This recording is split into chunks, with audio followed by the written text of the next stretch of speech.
Welcome to Globespan. I'm Paul Nehru, Tennessee of Guyana.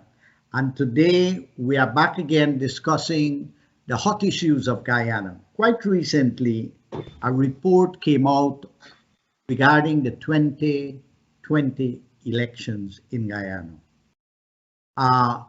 The group that wrote this report is an electoral integrity group that was created at Queen's University in Canada. And they have been going around the world looking at elections, particularly perception. After an election, they have an experts that look at the elections on a number of criteria, about 6, 7, or 8 of them. And then they come to a conclusion on whether they rate it. It's a bit like the anti-corruption index that is done. And Guyana scored very badly because of the 2020 elections. We scored, I think, was 47. And believe it or not, we were just above Venezuela and Haiti, which is incredible. So the question tonight is, why did Guyana get a low score for perception by the Electoral Integrity Group? And this follow-up to that is, it's a two-pronged question or questions. What can be done to end election strife in Guyana? So those are the two questions we are going to discuss with our three eminent guests. And we have with us Mr. Timothy Jonas, who is a senior counsel attorney at law, chair of a political party in Guyana called ANUG. And we have with us attorney at law, Mr. Datadin, who is also a member of parliament, and he's also the chair of the Chedijagan International Airport. We also will have with us Mr. Vincent Alexander, who is a commissioner of GCOM. GCOM is the organization that oversees elections in Guyana.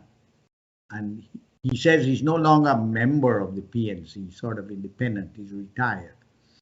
I don't believe him so much, but anyhow. But the truth is that he is very knowledgeable about elections in Guyana and has been in the middle of the 2020 elections. Now, at the end of the program, we will recover a poll which we've set up, and we usually do on the program.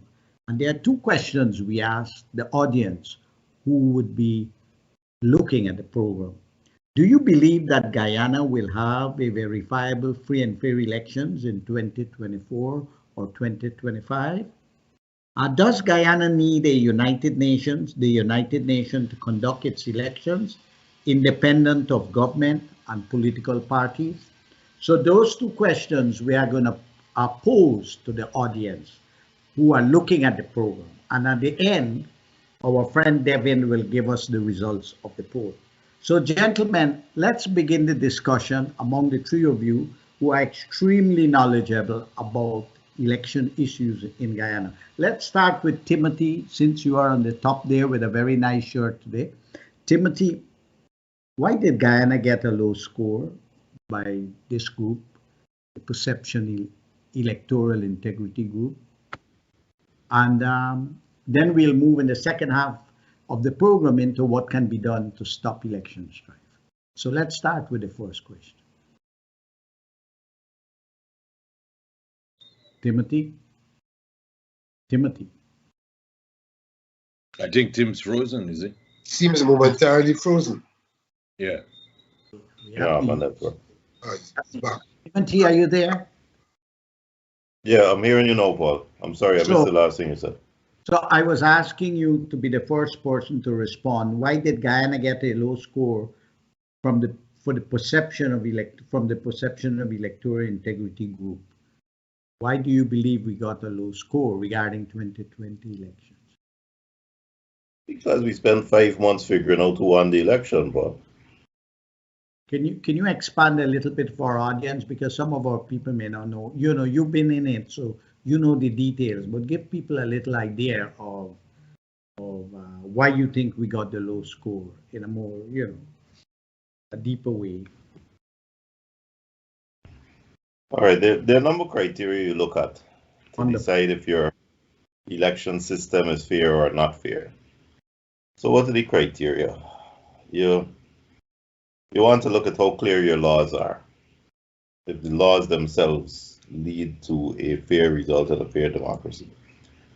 You want to look at the system, the procedure that is followed in terms of voter registration, in terms of ensuring that the people who turn up at the place to vote are the right people, have their IDs, are identified properly.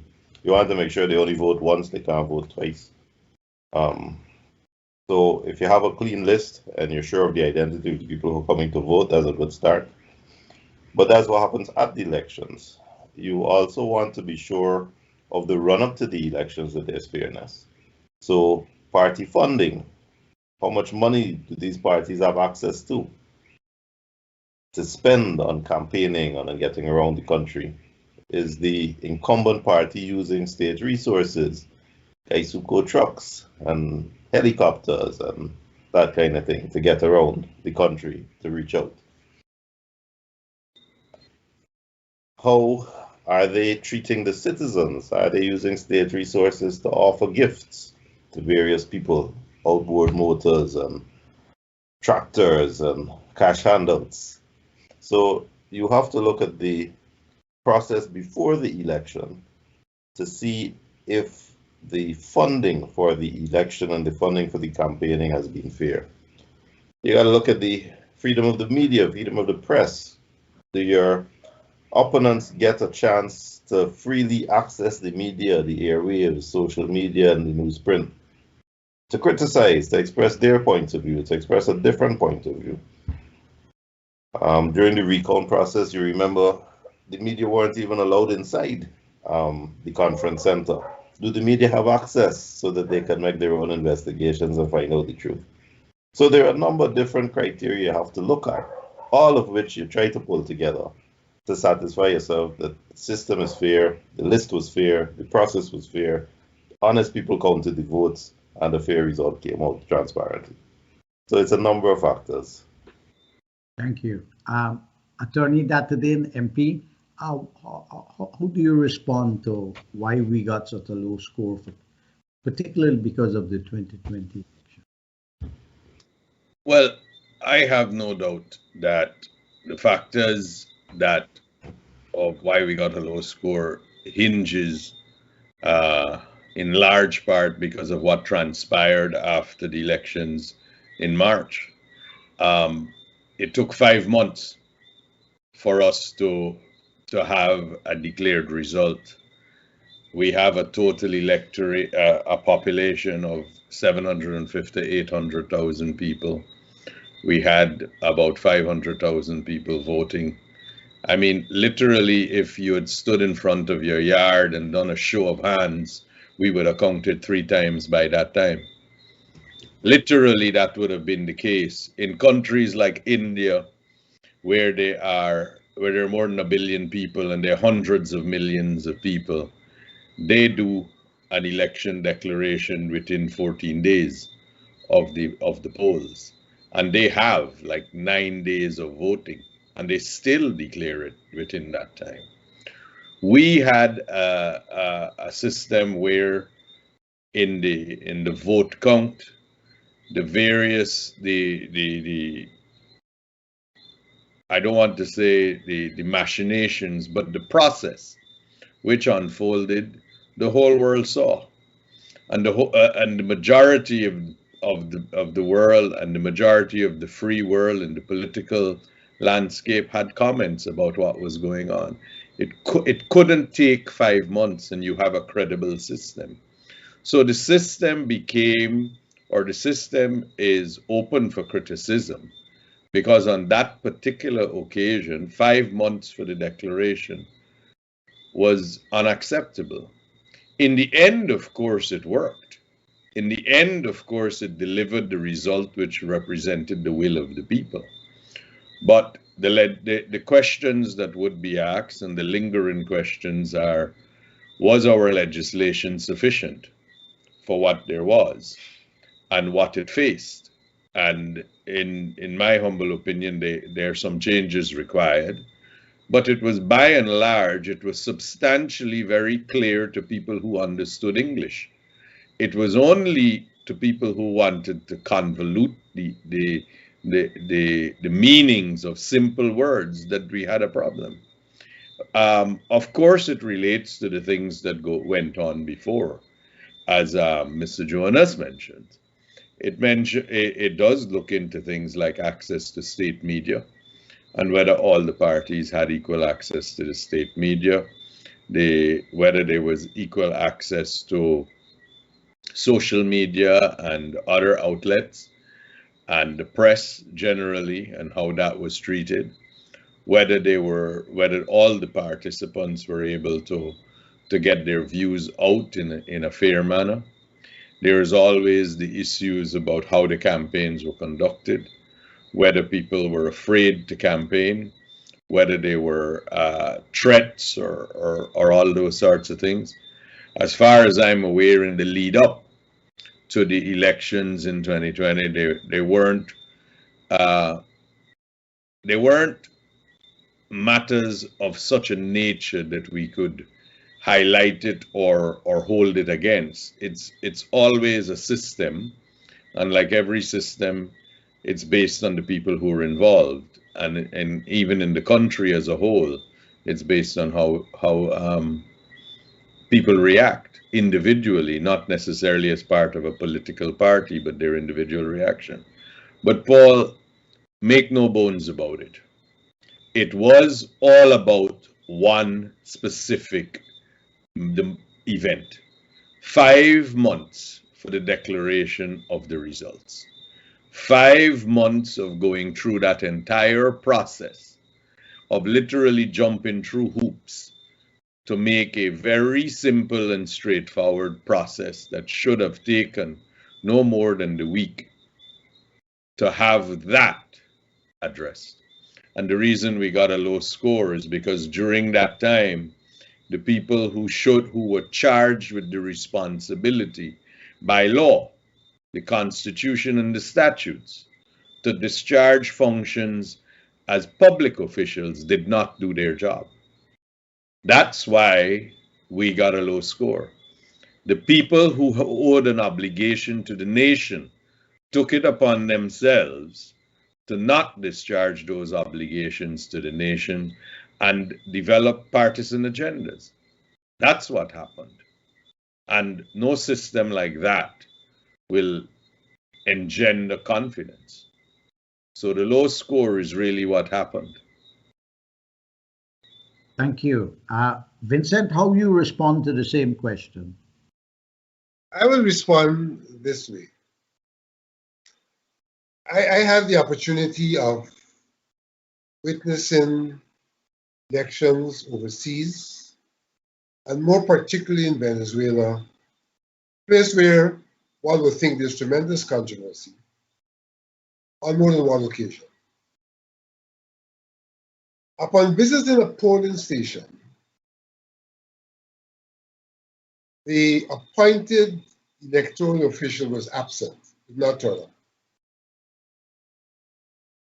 What they did there and then was to get someone from among the party observers to fill the gap of the missing electoral official. That suggests a certain level of civility, a certain level of trust, a certain level of acceptance of the system in Venezuela. I say that to say that the problem in Guyana is that it's in quite the opposite situation. We have had historically issues surrounding elections, which to my view reflect issues in the society that are sometimes latent and become very evident during the electoral process because of the high stakes that elections represent. And given the tremendous decay in terms of our value system, we have a value system in Guyana where people tell you that the corrupt way is the way, and that if you don't do it otherwise, you don't understand life, something is wrong with you. Why do you expect, if we have those problems across the society, that a high-stake activity like an election would not reflect those problems? Particularly given our electoral history, both recent and not so recent. We have had issues of obvious attempted electoral fraud in 2011.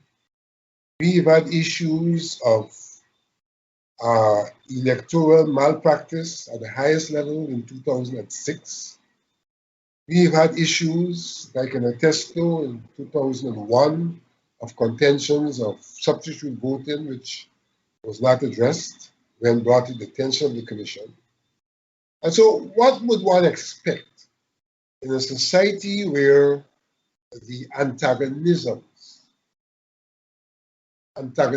interrelationships are so high, in an election where the stake is also so high, against the background of values which seem to embrace corrupt practices as a norm, so that what occurred at our elections, or what is said to be the state of our elections, really epitomizes the state of our society. And if that was not enough, those of us in charge of the electoral system, on one hand, seem not to know what the system really is, and on the other hand, seem to have interests beyond making the system work. Let me explain what I mean by that. There was this complaint about 5 months, which I think is a misrepresentation of the reality. Was it 4? Was it 6? Suffice to say this. It did take 5 months. It was a misrepresentation the way we present those 5 months in the public. But it took 5 months. Suffice to say this. Everyone has contended from a visual perspective that things went pretty okay up to the count in Region 4. I'm not saying everything went okay, but I'm saying from a visual perspective, while he said the system worked, it went okay, up to the count in Region 4. At the point of the count in Region 4,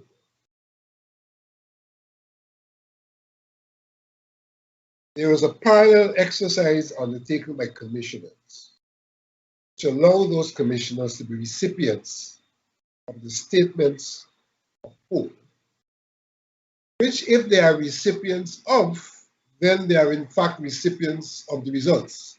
Because what we do, we receive the statements, we authenticate those statements, and those authenticated statements are then distributed between the two sets of commissioners and the commission. So there are 3 authenticated copies of the statements. Now, if the commissioners receive those authenticated statements, the commissioners are in a position when the report is brought to the commission to determine the veracity or otherwise of that report. And therefore, that's the biggest, the last control point in our electoral system.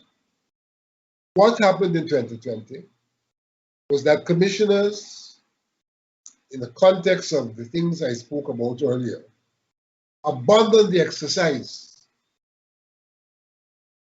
and particularly at the time of the count in Region 4, to intervene in Region 4 and therefore deny themselves, wittingly, unwittingly, knowingly, or unknowingly, of the opportunity to be the recipients of the statements of poll for that part of the country, which if they had received, and even if a false declaration had been made in Region 4, could have simply been corrected at the level of the Commission when the CEO's report was presented in conflict, if it was so presented, to the results which the Commissioner should have had in their hands.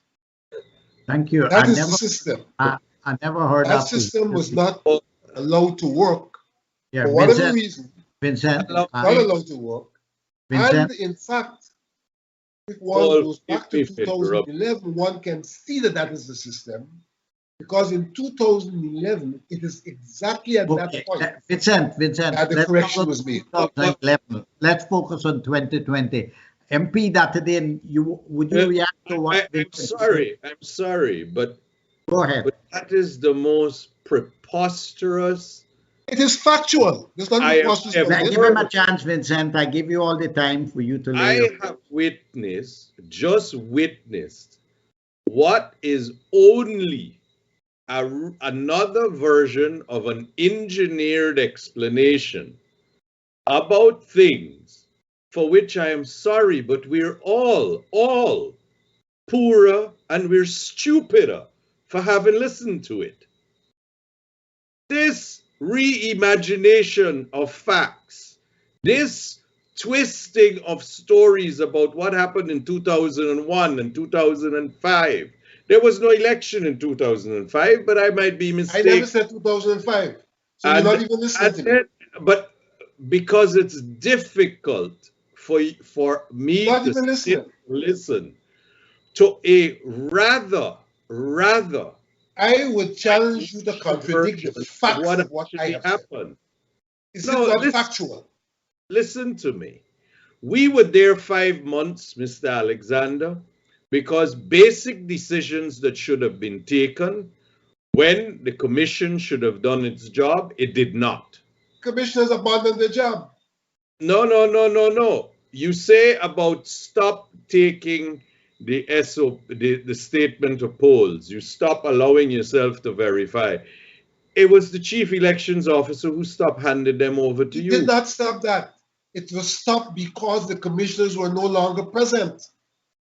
So you it see, was stopped because the commissioners abandoned their posts. Alexander, they thought they could go and rectify what's happening in Region 4, not understanding how the electoral system works. Alexander, if they had stayed at their posts, there would have been a stop on anything that. Vincent, give the Member of Parliament an opportunity to respond. I was there, and so I know for sure who else was there, and Mr. Gunraj was certainly there when it stopped.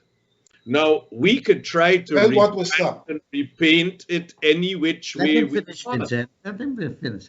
And we keep I give you all the time to present this is the kind of thing, Mr. Alexander, that whenever anything came to the commission, yourself would ask for proof of issues and questions that were simply preposterous, beyond your remit, beyond the law, beyond the purview of the Constitution. What are you talking about? But you would continue to request. What are you talking about? That, hold on, we'll get to the chapter and verse, Mr. Alexander. But when you saw a man with a bed sheet and a spreadsheet, and you sit there and allow that to happen, what job are you performing as a commissioner? That says you don't understand our system. No, the system, the commissioners do not have a role at the district declarations. They do not have a role. Commissioners have a role at the level of the commission when whatever occurs at the level of the district is brought forward. I listen to it. And therefore you are given evidence of my contention. Vincent. Mr. Alexander. Let's get a chance to speak. Section 84 is very clear. The job that should be performed by the returning officer is very clear. The role of the commissioners and the commission vis-a-vis the supervision of everybody in the secretariat is also very clear.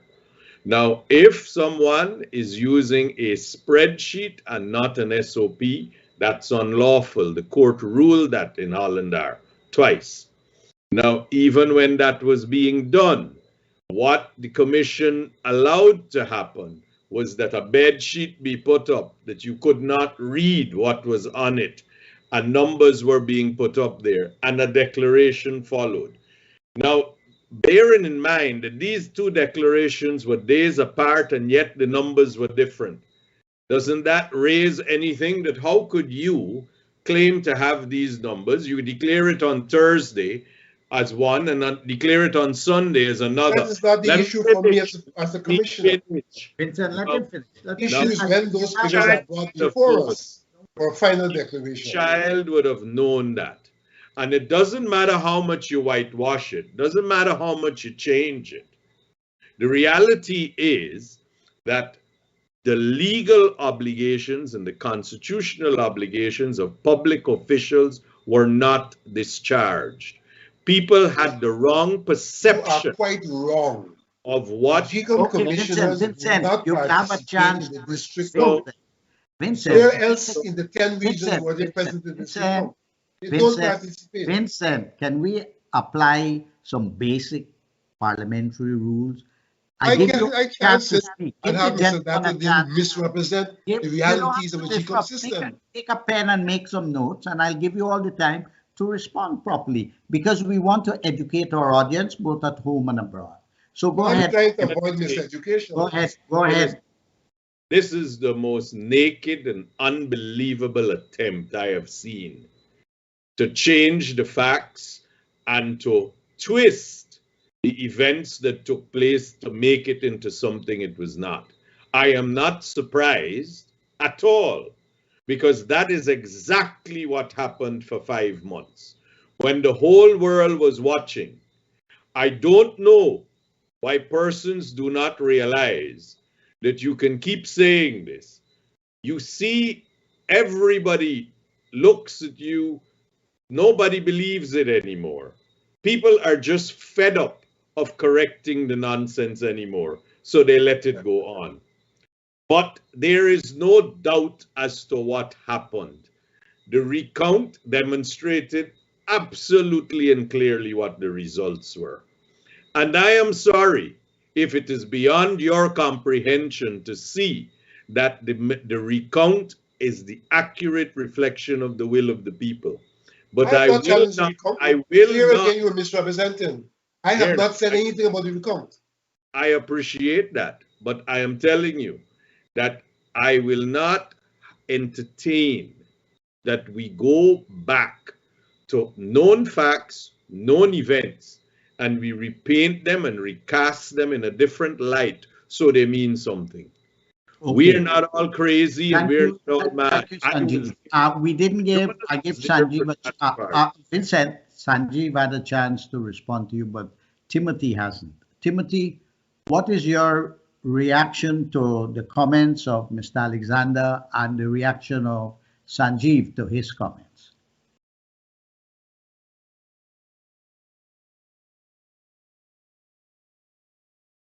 Are we now hearing you? I'm not hearing. Timothy?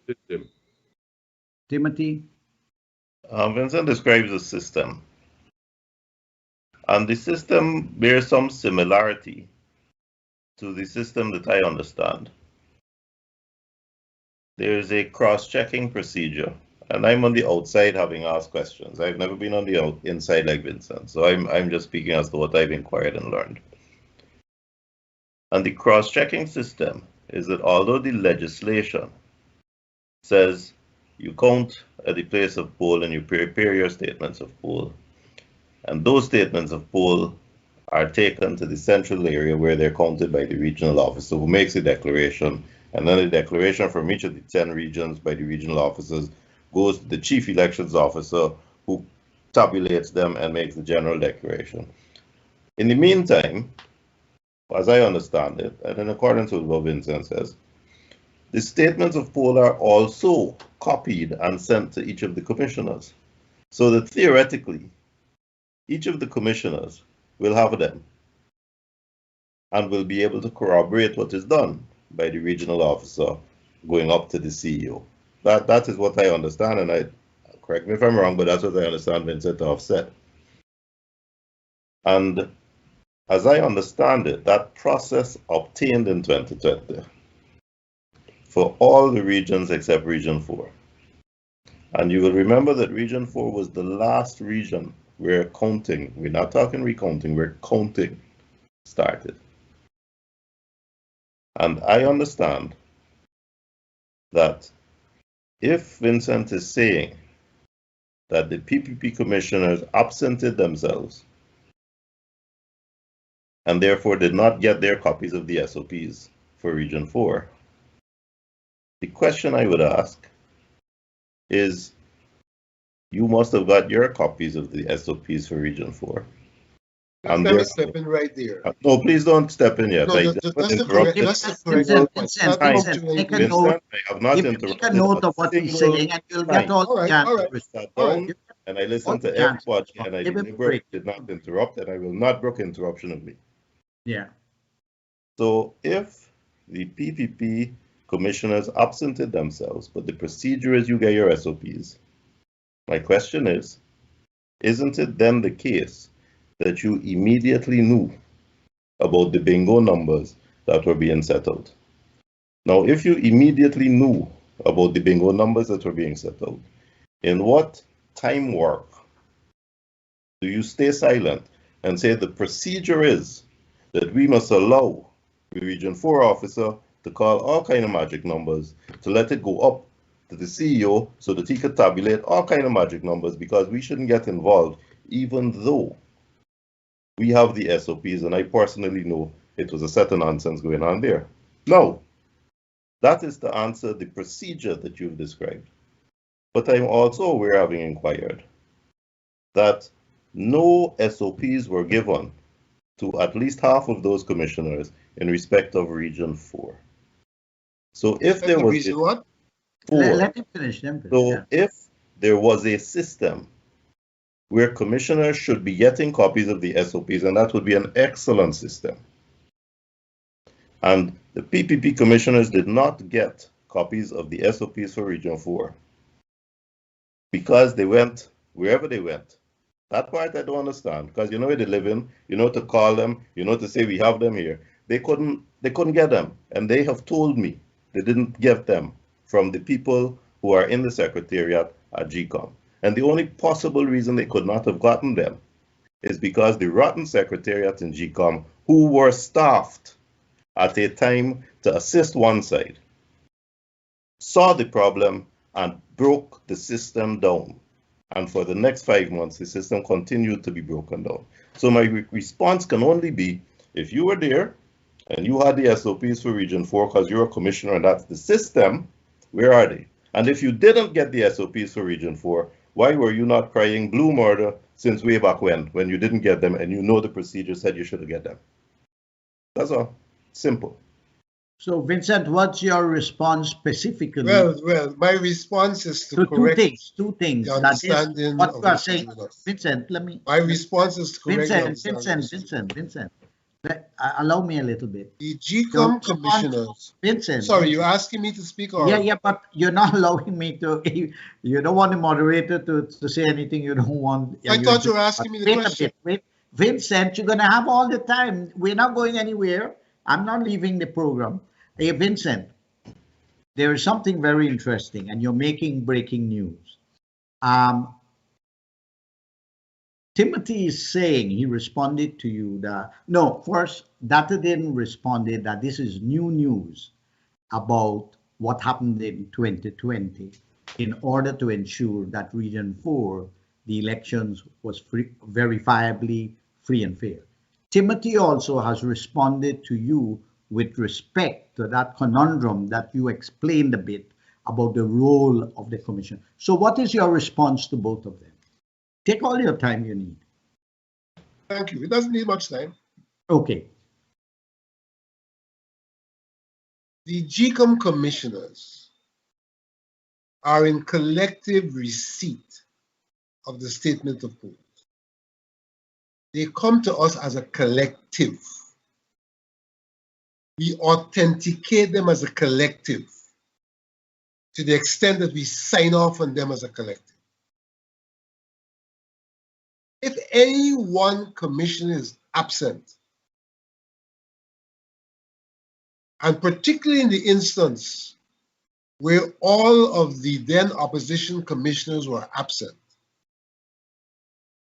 the commissioners were no longer in receipt of those statements of poll, because the system is that they sit, the statements are brought to them, they inspect them collectively. We actually use an ultraviolet ray to ensure that it is a valid statement of poll.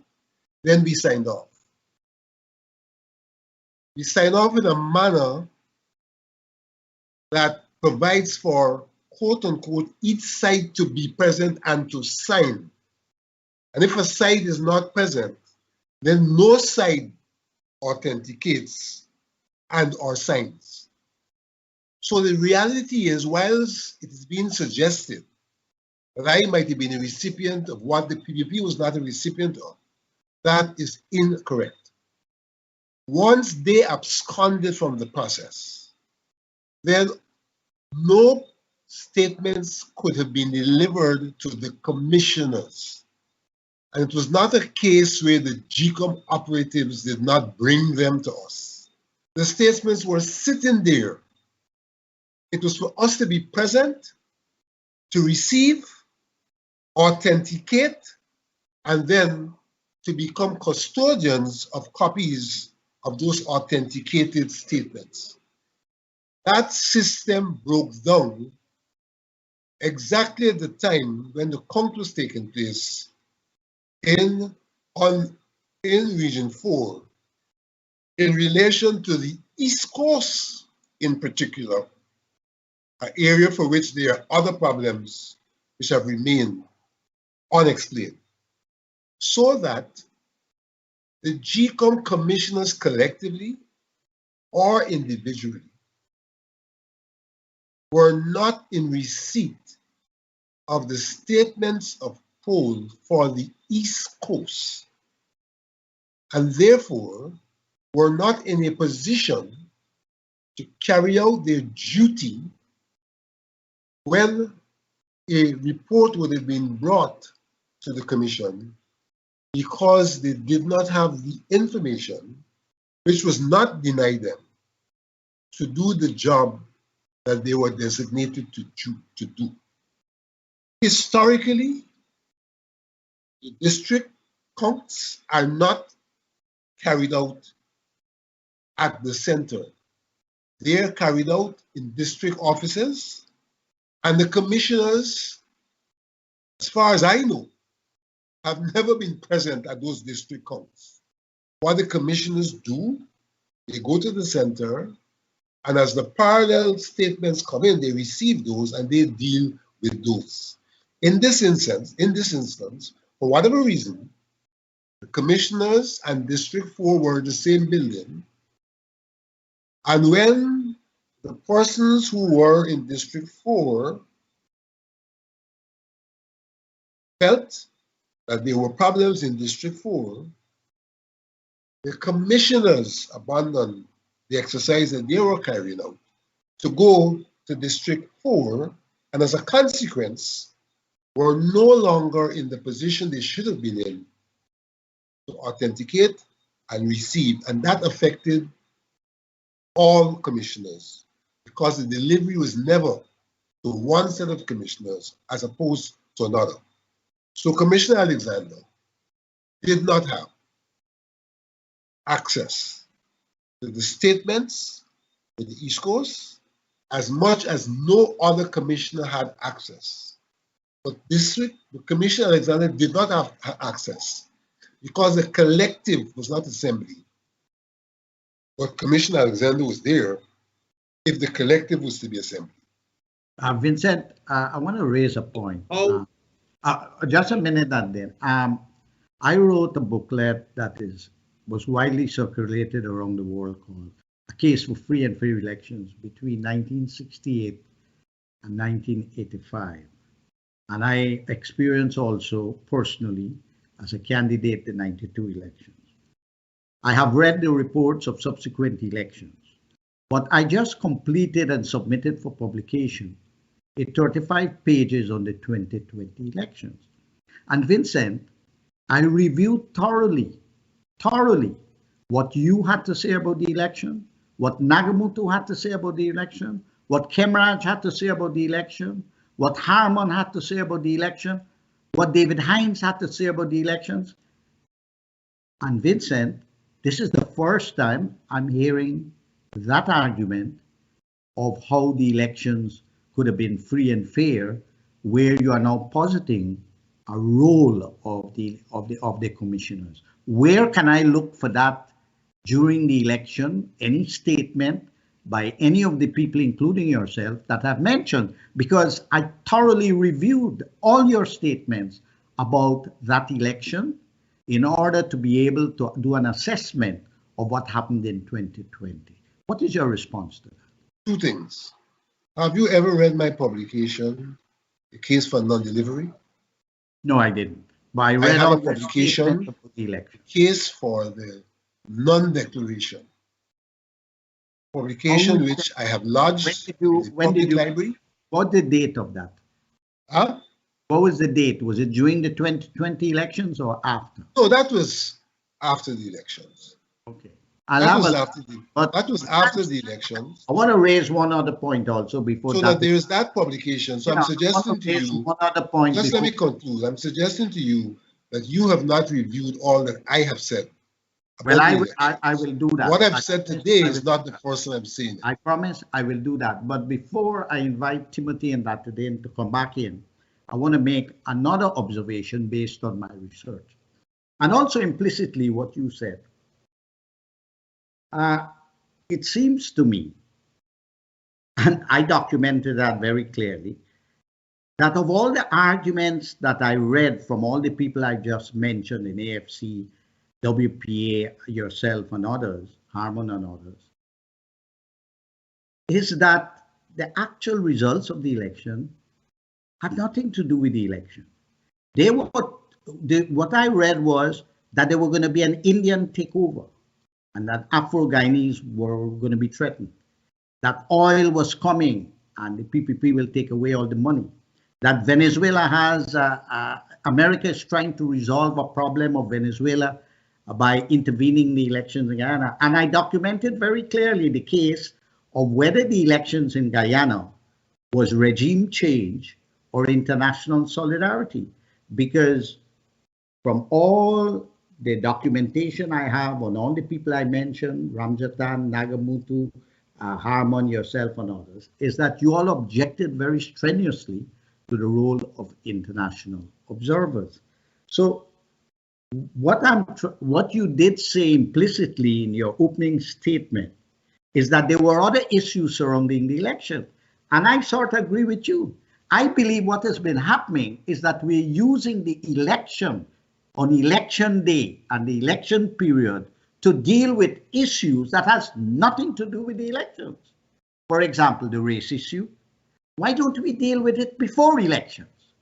The problem of distribution of wealth, all the other issues that have been raised. Why is that not prosecuted before the election? Why all the documentation I have has eloquently documented a number of extra or extraneous to the election itself and the process, which are economic, social, cultural, ideological, and so forth. So this is a concern I have. Why can't we separate? We have all the time now to 2024, 2025 elections, whichever of those 2 years there would be elections, to deal with all these other issues and deal with them properly. We don't have to use the election time to be doing that. And I think that is one of the observations that I have made from the study that I just completed. Now, what I would agree with you I would agree with you. Suffice to say that the way you have couched it is to suggest that there are one set of people who seek to solve a problem at elections time as opposed to another set. But the evidence in relation to what occurred in 2006 that I witnessed, what occurred in 2006 in Linden as well, what occurred in 2011, and the fact that there are those people who refuse to address before, during, and now the question of the electoral roll is a problem, suggests that it is incorrect for you to point your finger at one side. And that is why I said at the inception that what is occurring at election time is a reflection of the state of the society. And that reflection is not the responsibility of one side or the other. It's a collective responsibility of the society.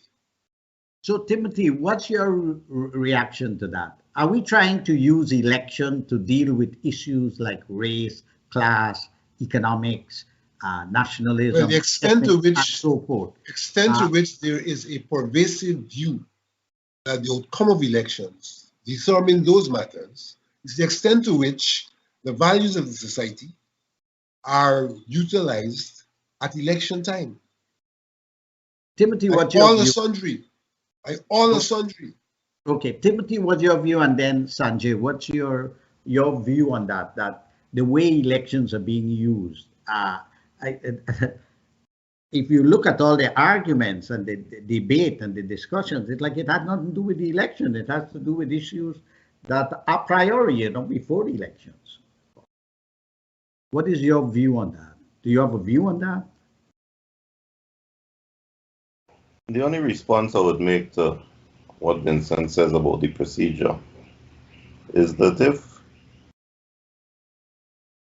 you have a procedure that you need all 6 commissioners there before those commissioners can receive the copies of the SOPs, then you are part and complicit in the creation of a system and implementation of a system that is designed to hamstring itself, because you have immediately empowered a single commissioner by staying away to mess up the whole thing, so that each commissioner, including Vincent sitting here, can throw up his hands and say with an innocent face, I never saw the SOPs. But I also would point out, I'm on record as saying, why it is that I can't respond without an interruption, although I afford the courtesy of not interrupting. I can't understand that. I also would like to point out that long after we had Mingo's bingo, the same 6 commissioners had to meet to agree to a recount.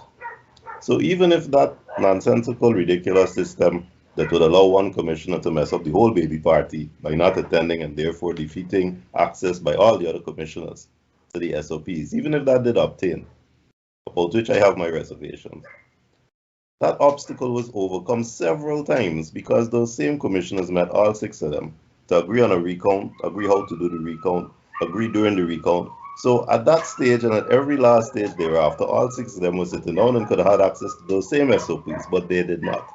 And there's a reason they did not.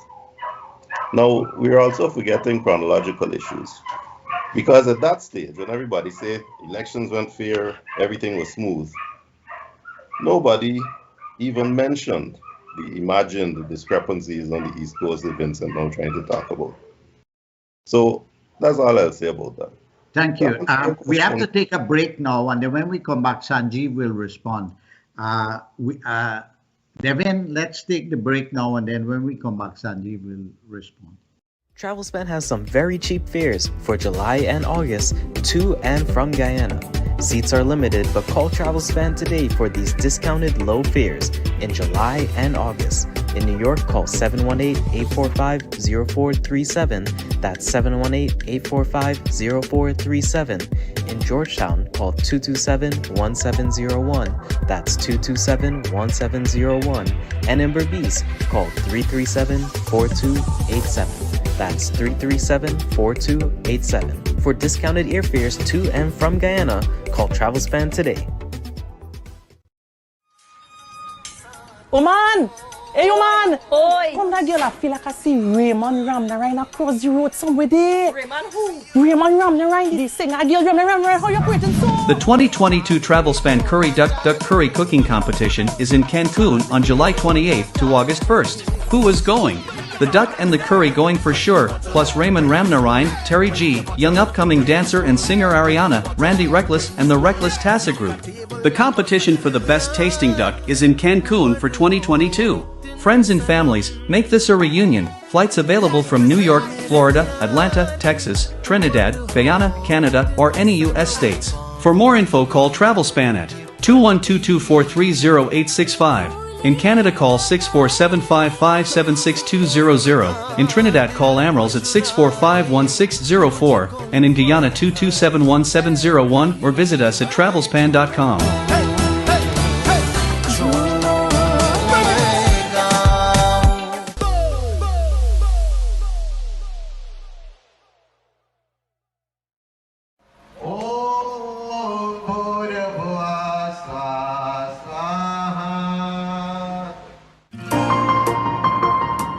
It's when this wedding got done.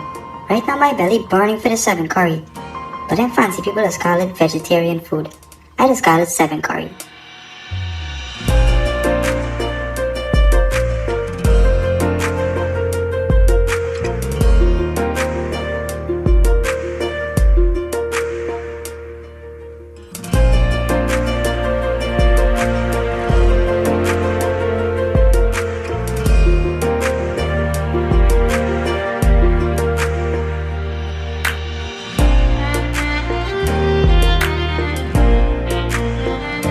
Order your 7 curry or vegetarian box today from allfromonesupplier.com and get free shipping throughout the US.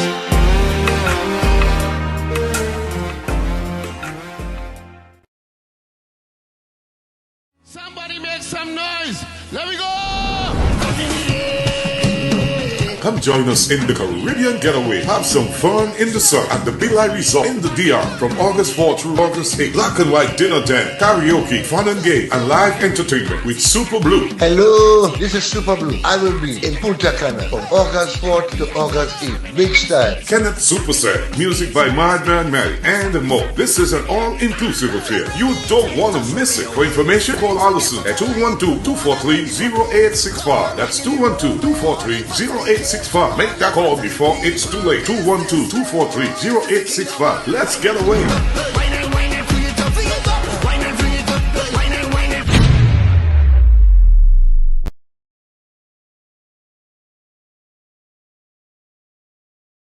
Globespan is back, and we are discussing why did Guyana get a low score for perception of electoral integrity in the 2020 elections, and what can be done to end election strife. We are waiting on Mr. Alexander to return to his chair so that he could hear Mr. Datadin's response to both Timothy and himself. But in order to give a little add to Globespan, I would like to say I live in Washington, D.C., and I ordered curry duck, curry chicken, curry potato, and roti all the way from New York, and they sent it to me on the door, and it worked very well.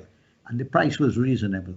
So those Guyanese who don't like to cook like me do use the service. It's a very good service. And Globespan sponsors this program, which is very educational. We are waiting on Vincent because I want him to listen what Sanjay has to say. And he's left to bring a document. I was afraid of that and I shouldn't have let him go. I should have held him on there. So let's wait a while. I hope he'll be back in a minute. If not, we'll continue. Paul, you had linked a question before the break to introduce the question of race. Could you tell me what that question was? No, the thing is, the study that I did, the document that I'm about to publish on the 2020 elections, I reviewed all the analysis that were done by the various leaders of the various political parties and the various observers in the elections and so forth, CARICOM, and so on and so forth. And what I discovered, particularly in the case of the PNC AFC leaders, is that the issues that they were raising regarding the elections had nothing to do with the election itself, but it had to do with race, it had to do with class, it had to do with ethnic nationalism, a whole series of issues that were nothing to do with election and election. And therefore, I'm saying you can't use the elections on election day to address those issues. You have to do it now. You have about 3 or 2 years in the opposition. You have all the opportunity in the world now to raise those issues and to deal with them. And also, from my observation of visiting Guyana, reading and thoroughly following and interviewing people and so forth, I don't believe that the PNC is doing that currently. They are not properly developing policies to address those issues that they raised during the 2020. Hey, Vincent is back. I wish he had. So, and this was a point Vincent was making. He made that in his opening statement, that there were other issues. Vincent, I would like you to listen to Datadin, MP Datadin respond, and then we'll proceed. Go ahead, Sanjeev. Well, we're told of this system, and Mr. Jonas highlighted on it. Now, we're told that what happened and the failure of the system was because, for some reason, all the commissioners were not there. The question would then be, why wasn't that restarted? Why wasn't that addressed? Why did we allow Mingo to continue to play bingo?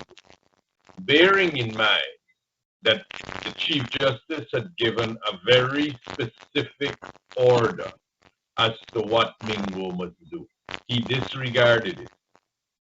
The Commission and the commissioners could have, why did the SOPs stop coming to them? If they were not all there, I know they were all there for several meetings. Why wouldn't that have been restarted? These are the things that keep getting interjected into the historical narrative of what happened, that tries to inject into a blame other than where it squarely lays.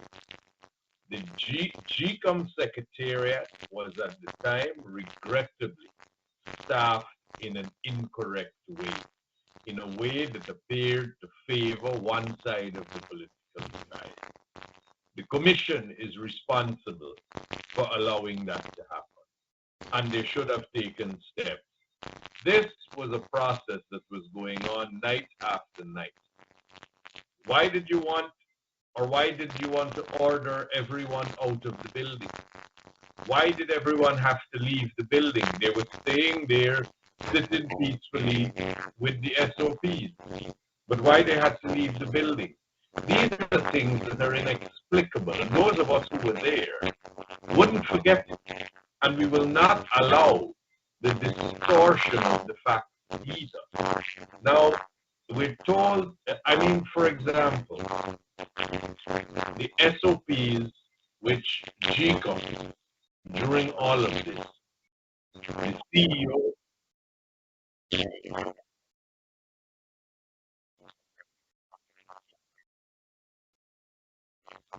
no, but I could just plug in another laptop.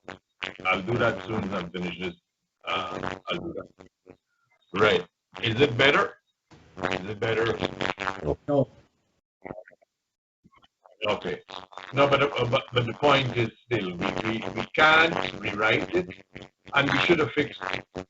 It was a simple thing to fix it. If the SOPs were with the CEO, the Commission could have said to the CEO, we'd like to see the SOPs. That never happened. These simple things never happen. And what we're hearing now, we're hearing for the first time and trying to interject facts that weren't there and trying to put a slant on things, facts that weren't there either. I'm sorry to say that that's sad, sad reality of what we see happening here tonight. MP Datadin, try and see if you could sort that noise out so that what you're saying could be much clearer to the audience. Let's give him a second, and then we'll come back to address the second issue because time is going, and what can be done to end election strife, because we've been having election strife since political independence. But we'll give Mr. Datadin a minute so that he can be back. Yeah, Sanjeev is back. So Sanjeev, I'm saying we're moving to the other part of the question tonight. What can be done? Well, is it better? Is the mic fixed? Yes, much better. Thank you. Much better. All right. 100% Perfect. much better. So we are moving to the second question as time is going. What can be done to end election strife? One thing is, and I mentioned it just now, and this is my input, that we should deal with non-election issues before the election. If we have an issue of power sharing that is of concern to folks in the opposition, if we have a problem of race issues, we have a problem of economic equity, and so on and so forth, these issues should be dealt with now. Let's not wait on the day of election. But anyhow, I know that it's a two-pronged situation. We have the actual system itself that has a lot of defects. 2020 clearly demonstrates that. But at the same, and Mr. Alexander is emphasizing some new points about that. But at the same time, from all the documents that I have reviewed by the AFC leaders and the PNC leaders and the WPA leaders, the arguments they raised had nothing to do with the election itself. It had to do with other issues, which has to be prosecuted for election. But gentlemen, you are the guests on the program, so I ask, what can be done to end election strife? Timothy, what can be done? You might be a presidential candidate next election. What can be done, Mr. Future President of Guyana? Timothy, what can be done? Well, every Guyanese knows the problem. You got two parties and you got two ethnic demographic groups. And the ones that represent one side vote for their party, the ones that represent the other side vote for their party. And although they're split 50-50, you're going to take all system means that the party that wins gets all the say, appoints all the people that they want to positions, award all the contracts that they want, has access to all the state funds and state resources. And the other party that also represents 50% gets nothing. That is inherently systemically unfair. And that inherently and systemically leads, because it is unfair, to either side being prepared to cheat. In 2020, one side cheated. I saw it. It was barefaced. It was inexcusable, and it's not even worth talking about. But don't let's forget there were previous incidents. So it's on both sides. And unfortunately for PNC, because the demographic of the Afro-Guyanese is smaller, they've had a harder time in the unfair system. Now, unfortunately for the whole of Guyana, both sides have so enjoyed being in power that they have both in turn refused to change what is an inherently unfair system. A system where 50% of the population is excluded, no matter who wins. And AFC was the hope that people had to provide a swing to change that, and AFC betrayed that trust and that confidence, and AFC has now disappeared. And the only hope Guyana can have is another party to come to provide that swing. Because if you only have those two parties, 50% of the country will feel alienated and excluded. And at election time, both sides will do anything. And as Vincent says, There's no concept of doing the right thing because the system is unfair. And unlike Venezuela, where you can't tell how a person is voting by looking at them, in Guyana you can. So, although I agree with Sanjeev about the secretariat being peopled unfairly, in any event, it would have been peopled unfairly. It just would have been people unfairly by folks favorable to the other side. And you look at them and you could make an assessment. That is the truth in Guyana. So Vincent, the what's only your solution is to remove the winner take all. It's the only solution. So, Vincent, what's your reaction to Timothy's thesis about how we can end election strife in Guyana? Because we've been I we've been feel that there can be. First of all, let me say that it is not.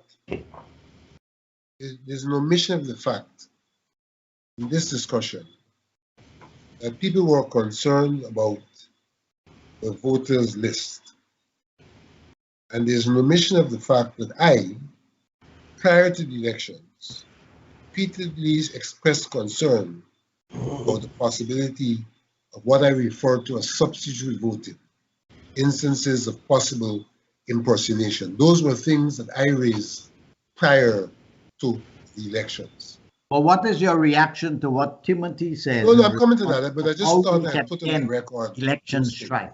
because they weren't on the record. Yeah.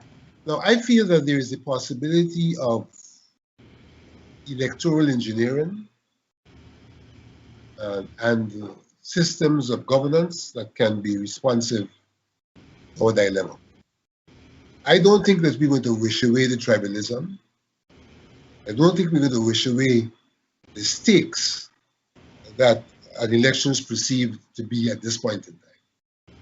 And so in the first hand, I think we have to reduce the elections as being the stake it is perceived to be. And one way to do that is by meaningful devolution of authority, using a system of subsidiarity to allow for the devolved bodies to have more authority, and therefore for our enclaves, so to speak, to be able to solve their problems at the local level, and therefore reduce the dependence on the national level for the resolution of the problems, and in that regard, reduce the tension and the stake that we experience around a national election. So I believe on one hand, there should be what I would call vertical devolution of power, as much as I also feel that there is a scope for horizontal devolution of power that will provide a cooling off period and a period where we can have the required national conversation about Guyana and what values we want to embrace as a nation, as opposed to the ability of people at their family, communal, and other levels to embrace their diversity. So I think that we have to recognize diversity, recognize the political system can be responsive to diversity through the evolution of power, and at the same time, through horizontal power sharing, have a period when we can try to have a conversation about how we deal with the things that are national, which are, to a large extent, the source of the problem insofar as their distribution concerned. So, for me, there is that need, which I have ad nauseum referred to, for vertical devolution and horizontal devolution. And one other thing is the electoral system itself. Whilst it is useful for us to have PR, it is also, I think, useful for us to have real constituencies. Real constituencies. We don't have real constituencies in there. And so we need to go back to the drawing board in the question of the hybrid system, to use the top-up votes primarily to bring balance to the results, but to provide for real constituencies a greater number of constituencies so that you would create a system of accountability at the level of the parliament and the parliamentarians through a constituency system. So whilst I'm not calling for an absolute first past the post system, I'm calling for a greater level of greater amount of constituencies using the top-up primarily for that purpose. Our top-up doesn't serve the purpose it's intended for. Our top-up helps to distort the whole system and keep us at the majoritarian level with a very high stake for who wins. If we have a constituency system where individuals can contest, much as parties can contest, over time, I am of the view that the entire matrix which I'm referring to could provide for a reduction of the national politics being as critical and as important individuals as it is, and therefore could see a different approach to national politics because the people themselves have an opportunity to exercise much more power at their local level, solve their problems at the local level, and not to have to look towards tribal politics for the solution of the problems through central government. Okay, thank you very much. Sanjeev, what's your response to both Timothy and Vincent? Paul, some of what I just heard, forgive me, but political systems are for the people. They must be simple. I know that if you allow people to come up and allow their imagination to go about whether there's a vertical devolution or a horizontal devolution, I mean, we could be here all day. If you understood all that Mr. Alexander said, Mr. Tennessee, you're a better man than me. But I will tell you, the average citizen, when it comes to an electing elite, wants a simple system. They do not want, and it is not in anyone's interest, not in a country like Guyana, where you have a complicated or convoluted system. Let us take Exhibit A, Paul. Is 33 the majority of 65? This is a majority. This is a mathematical fact. That was so. We needed to go all the way to the CCJ to be told that. Simple things are if we had anything more complicated in our laws, if our laws were any less demanding than what they would have been, then we may not have made it through that 5 months with the will of the people anymore. So we don't want a system that is convoluted, because the people who are overseeing the system are clearly not doing the job that they should do. Now we have the other side of the coin. You want a system that is balanced and fair. So you got to work it out both ways, but do not embark upon trying to speak to people in a language they cannot understand. As it is in Guyana, presently it's very simple. You get more votes, you win. Now, the question that goes with that is, when you win, and the winner-take-all system that it is that to our advantage? Is that to the benefit of the country? Now, the view is that winner-take-all should not be that winner-take-all. It should be some level of inclusiveness going on, especially as it relates to the civil service, the public service, the boards, the constitutional institutions.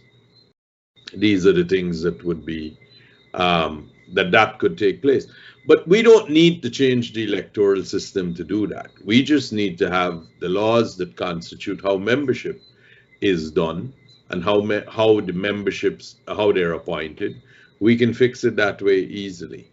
Now, there is an argument, and there has always been from time to time, you hear in Guyana, an argument about constituencies, and we should go back to the constituency system before it was changed so that an election could have been rigged easier. We were all one big constituency. So before those days, we had 17 constituencies, I believe, and there's an argument to go back that way. And if that's the will of the people, then that's what should happen. But Paul, we have to be very careful about what happens in that system. There are challenges with constituency systems like the rest of the Caribbean has. For example, one is it only lends itself to two political parties, which from what we're saying and what we know in Guyana, we've always had two main parties, and that has been seen as a negative. We should have more than two parties. But in countries that do the constituency, even the United States, state by state, and you contest each state, if you have more than two parties, it does not work to the will of the people. It never will. Because what happens is, once you win a constituency, the loser of that constituency, those votes are wasted. If you want, I hate to use the term, but as the term that's usually referred to.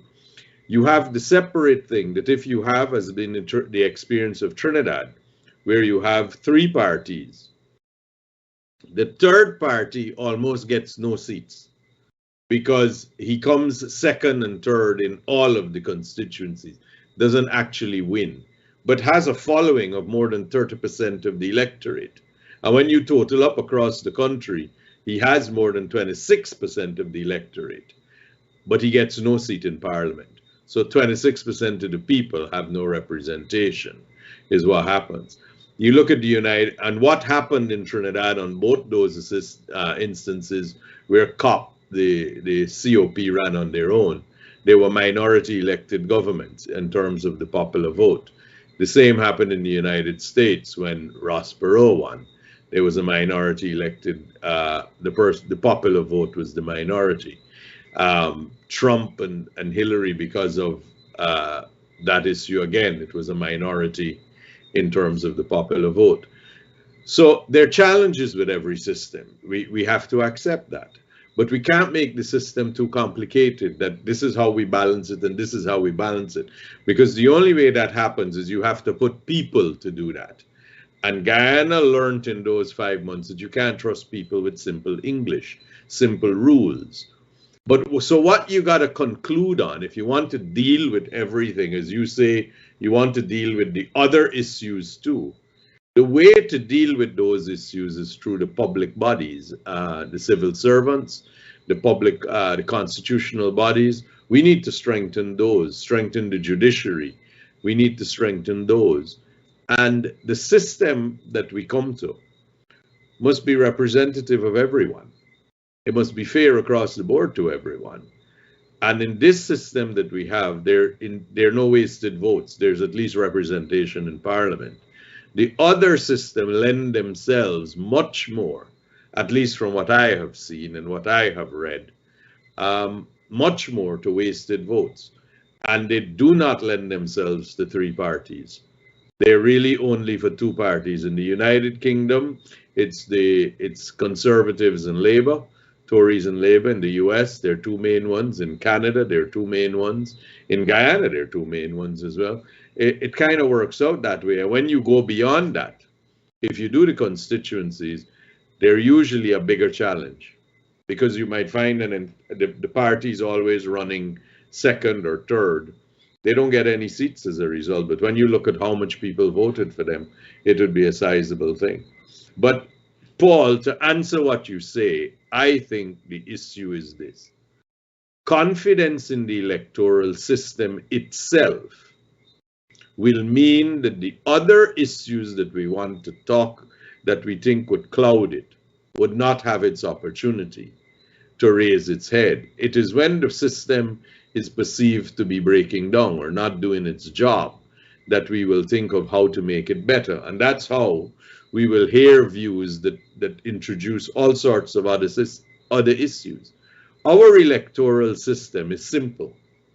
and its simplicity suits us at this point. But we could make it better if we make the other systems, which are the constitutional bodies and the civil service, more effective. That would be what I would have thought. Is there any reaction from either of you gentlemen, Timothy or Vincent? It's unfortunate that what I propose seems to be something that is extremely complex. First of all, we have to be cognizant of what is the problem. And based on that, we have to seek solutions to the problem. I sense that there isn't a mood of recognizing or solution seeking emanating from the last contribution. When I talk about constituencies, I clearly said that we have to enhance the hybrid system. A hybrid system which would provide for small parties, as has occurred recently, to get their fair share, because it is not merely constituency based. Top-up provides for a party to get votes in keeping with its percentage. And really, there isn't much in terms of what the electorate has to do if one increases the number of constituencies. It's almost the same process in terms of going to the poll and voting. What will be better for the electorate is that in terms of the constituency, he will know for whom he or she is voting. Right now, you don't know who you're voting for. You vote for the tribe. And then the tribe decides who is the parliamentarian. So it doesn't, you can live in Timbuktu, and the party can put you to represent Oriala. Accountability is more likely to occur where people are identified with constituencies that they reside in and that they represent, whilst at the same time having your top of votes ensure that you don't have the problems referred to in Trinidad and other places where you have a two-party system, essentially. So the contention completely misses the proposition which I made in that Thank regard. you, Vincent. Thank you. When it comes to just let me finish. When it comes to devolution, much of the system as it is in terms of the electoral system can be retained. Devolution in this instance means that you allow the local authority more authority than it presently has. I know the argument will be that what happens in the local authorities, but things have to be tried and to be allowed to grow and mature so that the local authorities, given more authority in our demographic context, can lead to a reduction in tension and eventually to greater comfort in our national systems. When it comes to arguments about the civil service as the place to solve our problems, that's for a different discussion. Okay, because Vincent, that is an attempt we're to getting to distort 9 of o'clock, historical and realities. Vincent, we're getting to 9. I need to take a break. Devin, what did the poll say to the two questions? Sure. So again, the first question that we asked our audience was, do you believe that Guyana can have a verifiable, free, and fair elections in 2024 or 2025? 76% said yes, 24% said no. And the second question was, does Guyana need the United Nations to conduct its elections independent of government and political parties? 73% said yes, and 27% said no. Very interesting. Gentlemen, so we have just a few minutes left, and the two questions we posed was, why did we get a low score from the electoral integrity body, and what can be done to end the election issue? I'd like to thank you all very much because it has been a good debate. One of the things I learned from these programs is to listen to the perspectives of the various point of views that are in Guyana, of people who are actively engaged. And this is useful for our audience both at home and abroad so that we could be better educated about how Vincent thinks, how Sanjay thinks, and how Timothy thinks, and the political movements and social classes that they represent. Because this is very important as we try to become more and more knowledgeable about Guyana. Now, there is no doubt that our people have been suffering from what I call electoral trauma since 1968. We've been having electoral banditry, we've been having fraudulent elections, we've been having free and fair elections now and again, and we are now in a kind of conundrum. And so I hope, and this is my strong view, that there are a number of issues which were raised in the middle of the elections when it had to do with the actual results that should be dealt with now. You see, one of the problems we have is that we don't have a culture of a liberal democratic system. And most of the political parties in Guyana, especially the two main parties, they were committed to Marxism-Leninism, including WPA. And that had nothing to do with liberal democracy. So we don't have a culture from political independence to now of political parties that had coherence and coordination. We're in a new era now, and we're in a new time. So we have to do a lot of work on what is liberal democracy. And quite a few points were raised here, the point of the role of local government. Anyhow, I am hoping that the opposition in Guyana, and Vincent is part of that opposition, that the opposition will become more substantial in dealing with qualitative issues that have been compromising or confusing election at election times. Now is the time to deal with it. And when, Vincent, you speak about local government, I'm with you 100%. My grandfather was chairman of village council. My father was an overseer. I grew up on local government. I know what it is. And I believe that there's a lot of work to be done there. We could deal with education, crime, and domestic violence, child abuse, a lot of problems down there that could be dealt with. But Vincent, except for tonight, I have not heard from the opposition a clear proposal, policy proposal, as you use the word devolution, a clear proposal of how local government can become more substantial. So I hope that you being in the leadership of the opposition, you can influence them. And Timothy, you also are in the opposition because you have one seat in the opposition. And I hope that that we can do this. We can be engaged in the kind of discussion. Now, inclusivity is a major issue, but we need proposals on how exactly. And you know, I agree we have to do it on the boards and this and that, but it's very middle class. I think it has to be multi-class. I think it has to deal with the working class, the middle class, and the elite. But it seems to me sometimes that the political elite of the political parties in power are the ones who are distributing the power according to boards and this and that. And you're not hearing deeper down into the society on how we can substantially move it. But I am really happy to have all three of you on the program. I'm very, very happy for your contribution. And I would like to give a minute each to one of you, each of you, to make a statement of what you would like to say about the election system in Guyana, but very briefly, because we only have about 3 minutes to go. So Timothy, I'll start with you since you happen to be at the top there with that nice shirt and you have a wristwatch. I don't know if it's gold. Yeah. Paul, it's interesting what you said, that when you listen to speakers on your program, you realize there are a lot of similarities. Because interestingly enough, the last two comments, one by Sanjeev, one from Vincent, I saw a lot of similarities in them.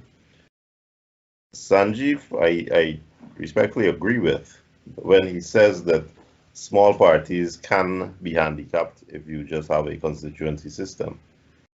But I do agree with Vincent that that handicap is immediately overcome when you have the top-up system as well. And what Vincent was saying about the need for real constituency. So recognizing who represents your constituency is something that's completely absent in Guyana and should be corrected.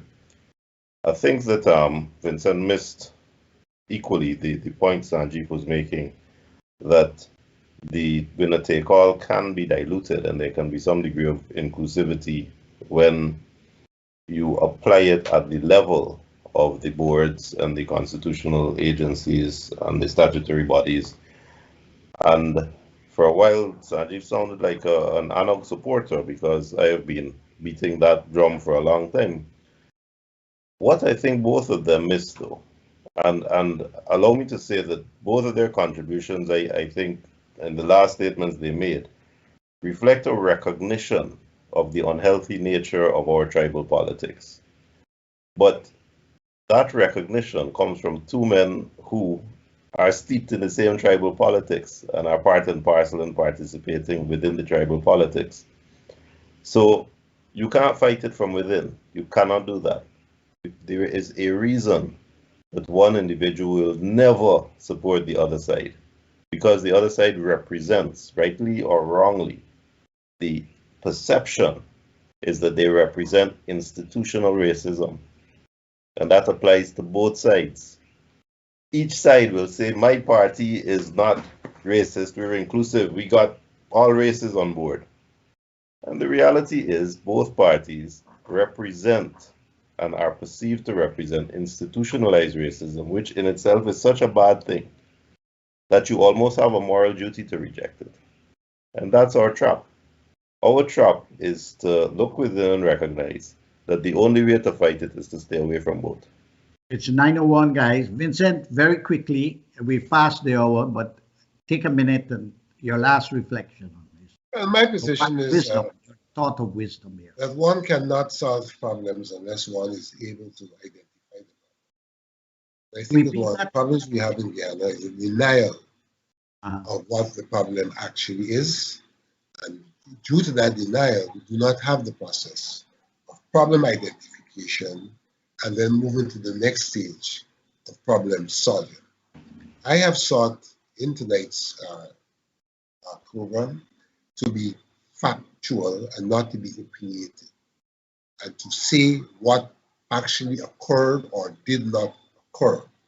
Fact of the matter is that if things had happened differently, then you would not have had that 5 months.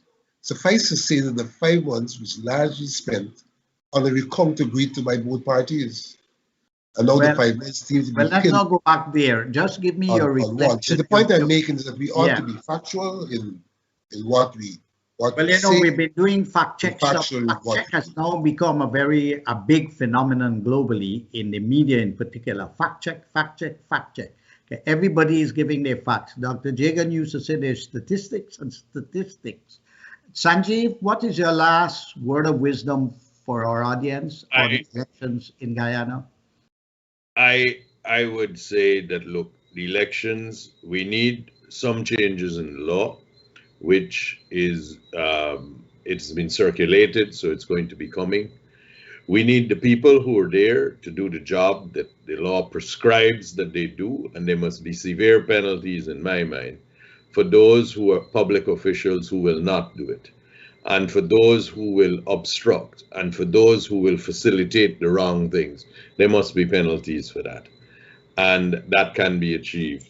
As it relates to the inclusiveness, the Irfan Ali-led government has appointed members to their boards from other political parties and other political persuasion, which is a step in the direction of inclusivity, which is what I was saying. It should happen. Because you see, I believe that in a system, the person who faces the party, the politicians who face the electorate, they must be answerable to the electorate. So it means that the government president must retain a certain amount of control. And it can't be devolved to so-called civic societies, etc., because they have their own agendas and they never face the electorate. And I believe that those who face the electorate should have it. But it also allows for the boards of public corporations, the constitutional bodies, the judiciary. It allows for inclusivity in the selection or the appointment of persons to that. And that should also take place. But I am in favor of a very simple system. Whatever system comes up in the end must be simple, and it must not allow for wasting of votes. Meaning, as with Mr. Jonas's party and Mr. Schuman's party, they came together because they realized that coming together will give them the necessary tools or the necessary votes so that they would have a seat in parliament, and that should happen more. The smaller parties need to learn that that's the process. That's the blueprint that came out of 2020 that I hope many more learn. The blueprint of 2020 had nothing to do with race. There was one side trying to thwart the will of the people and everybody else lined up on the other side. All the political parties of all the political persuasion. So there's still hope in Guyana. What is right, people are still standing up for it. And that's why the system must reflect the will of the people, whatever is their will. That's what the system must reflect. Well, gentlemen, thank you very, very much. And until next time, when I moderate another program, I usually do it one Wednesday, third Wednesday every month.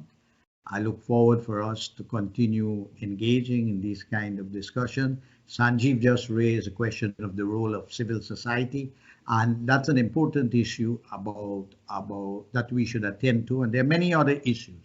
So I look forward to us continue having a discussion, but listening to each other in a time of great polarization. So until next time, I'm Paul New Tennessee for Globespan.